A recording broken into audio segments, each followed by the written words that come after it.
awal rintisan pengelolaan desa wisata ini awalnya dari Karang Taruna Ibu Pak semuanya. Jadi bukan langsung terbentuk kelompok darwis atau kelompok desa wisata enggak, tapi kegiatan-kegiatan Karang Taruna katanya dengan kawasan yang kami miliki. Awalnya adalah kawasan Gunung Api Purba awalnya. Kemudian ada muncul pengembangan ataupun inovasi bersama-sama stakeholder yang ada dari pemerintah desa sampai di pemerintah kabupaten sampai bahkan provinsi itu untuk pengembangan potensi yang ada di Ngagran. Visi kami adalah menjadi wisata unggulan ataupun desa wisata unggulan berbasis masyarakat. Jadi ini kunci kami Pak.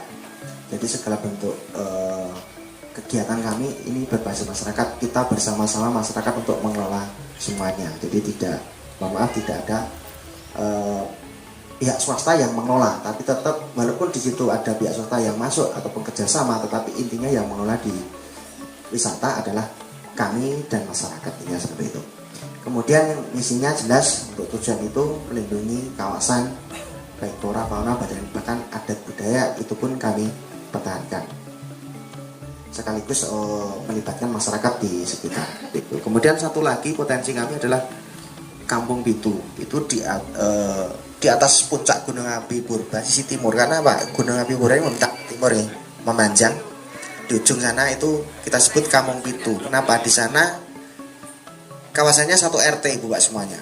Satu RT tapi sudah diyakini dari dulu sampai sekarang di sana hanya boleh tinggal 7 kakak.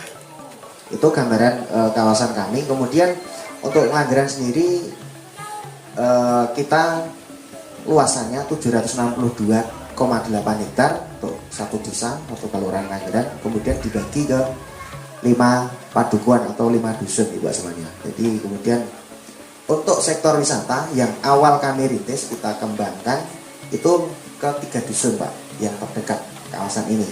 Karena kita kawasan Ngagran juga memanjang, yang di ujung nanti tadi di jalan raya, dekat jalan raya pintu masuk itu juga masuk Ngagran, tapi ke sini itu 2 dusun. Kemudian yang zona terdekat ataupun zona intinya di 3 dusun seperti itu.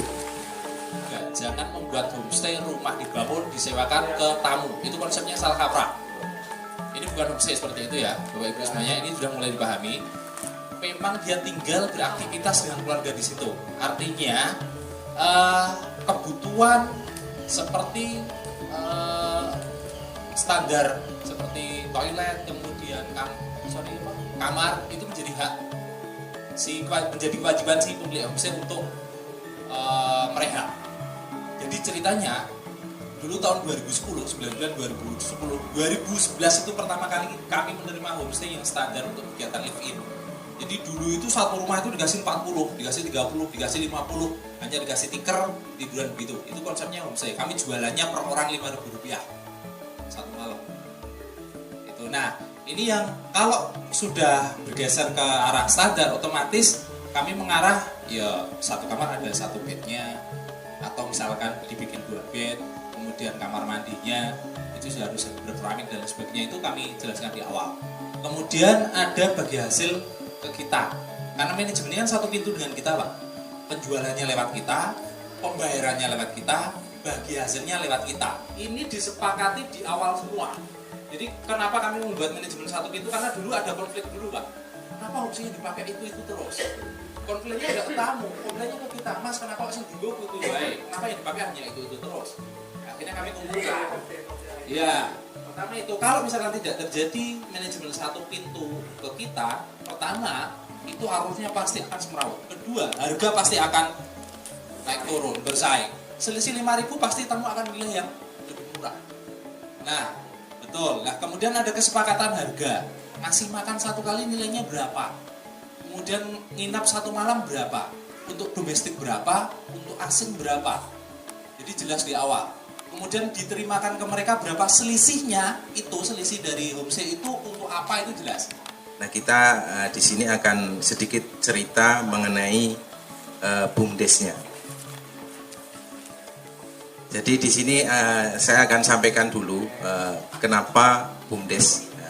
Karena BUMDes di Ngagran ini termasuk BUMDes yang lahir belakangan Bapak Ibu. Jadi duluan lahirnya itu duluan wisatanya daripada BUMDesnya. Jadi akhirnya desa wisata atau pengelolaan wisata itu menjadi mitra BUMDes. Jadi bukan jadi usaha BUMDes, tapi menjadi mitra BUMDes. Kalau kita bicara BUMDes itu tidak terlepas dari undang-undang, Ibu. Betul nggak? Nah itu. Jadi apalagi di dulu sebelum lahirnya Undang-Undang Nomor 11 tahun 2011, kita Undang-Undang Nomor 6 tahun 2014. Nah di Undang-Undang ini kita harus berbadan hukum. Kira-kira BUMDes yang ada di tempat Bapak Ibu sudah berbadan hukum belum? Sudah. Oh, baru terdaftar nama. Oh, berarti secepatnya Pak. Karena apa? Karena nanti kalau tidak berbadan hukum ya akan banyak kendala. Karena memang kalau di BUMDes itu secara tidak langsung kita akan mengelola dana desa. Nah, itu. Jadi di sini sangat perlu sekali dengan adanya badan hukum. Di Ngelanggeran pun begitu Pak. Dulu ketika kita masih include pada Undang-Undang Nomor 6 tahun 2014, itu kita susah akan mengakses pendanaan. Tapi setelah kita berbadan hukum, ya sekarang ini alhamdulillah malah kita ditawarin bahwa untuk pendanaan. Baik bisa dari bank, bisa dari BUMN, yaitu.